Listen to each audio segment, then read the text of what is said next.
Thank you, Mr. Chairman, Ranking Member Keating, Representative Dean. I think your opening statements have set the context very well. So I'll try to focus my remarks on three elements: how we're caring for the people who were uprooted in September, how we are supporting Armenia, and how we are working toward a peace. And I know Dr. Sokolowski will have much to say on the specifics of our assistance toward all three goals. This is the legacy of Soviet and Russian involvement in the region, and we have to deal with the consequences of their meddling and role over really centuries, but particularly the last 3 decades. So let me talk first about the people who were uprooted, the 100,000 or so, as you all eloquently noted, and the culture that has moved out of Nagorno-Karabakh, at least temporarily. So we insist on the people having complete access to the territory, on the protection of the property, the protection of the culture, and that the people receive adequate information so that they can make a real choice about their future and know that they have the viable opportunity to return and live well in Nagorno-Karabakh if that's what they choose.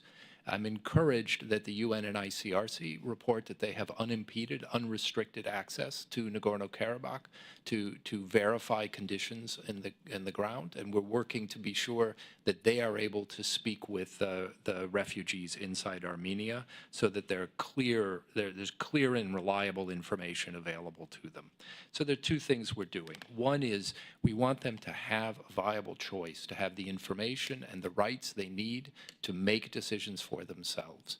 As you mentioned, we have already committed substantial money since September 19th to make this possible. I met on Friday with Prime Minister Pashinyan to discuss other steps that we might take to support the refugees and assist the government of Armenia with helping them in their current situation and with whatever choices they might make. And I know Dr. Sokolowski will have more to say about this.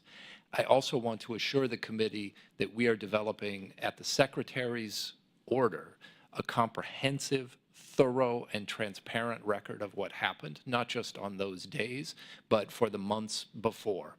We've commissioned independent investigators. We have our own investigators working in the field. There's information available from international NGOs and other investigators. And as we develop the record of what happened, we will be completely open about what we are finding. I can't put a timeline on this investigation, but we will keep you informed as we go forward. And I'm happy to say more about this. The second thing we are working on is support for Armenia. I've been fortunate to work on issues in Armenia over the last couple of years in my role as the sanctions coordinator at the State Department. I'm very impressed by the government's commitment to reform and to diversifying the relationships that it has, economic, political, energy, and security, particularly in the transatlantic community. And I think we owe it to the people of Armenia to help them through this difficult situation so that those choices they've made very bravely are able to help them have a more secure, stable, and prosperous future. So we're working closely with the European Union on providing an offer of support for Armenia over the next months. When I met with the Prime Minister on Friday, this was the main topic of our conversation, and I think it's critical to a secure, free, and prosperous region that we be supportive of the Armenian people and of the government and the choices that they've made. Third, we are pursuing a peace agreement. The sides have met multiple times. I saw the European Union mediators just this week, spoke with others this morning. They are hosting one of the parties today. The next few weeks will be critical in testing the parties' willingness to go from good intentions to saying yes. Because as we all know, yes is the hardest word to get in a negotiation. So how are we doing that? Well, we are deeply engaged. I think there have been 13 senior-level visits to the capitals, Yerevan and Baku, since September, as well as, and meetings among the parties as well.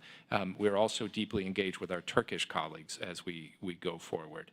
We've made clear that nothing will be normal with Azerbaijan after the events of September 19th until we see progress on the peace track. So we've canceled a number of high-level visits. condemned the actions, and you mentioned Representative Keating, the 907 waiver. We don't anticipate submitting a waiver until such time as we see a real improvement in the situation. All of this is to say we continue to urge peace. Now, why would they make peace now and not before? I think you each pointed to a couple of key elements. One of them is the economic benefit of peace.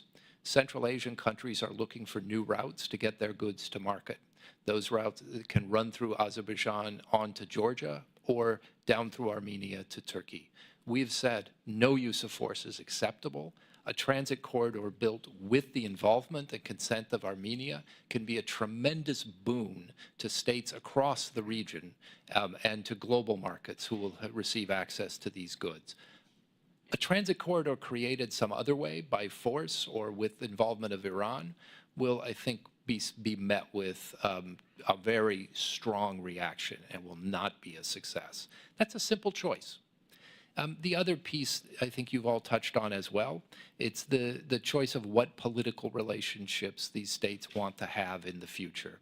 A future that is built around an axis of Russia and Iran as the main participants in security in the region, I think is unstable and undesirable, including for both the governments of Azerbaijan and Armenia. They have the opportunity to make a different decision now, and we're clarifying that. And I anticipate we'll have more senior level involvement over the weeks to come. Thank you, With Ambassador that, O'Brien. I appreciate the time. And now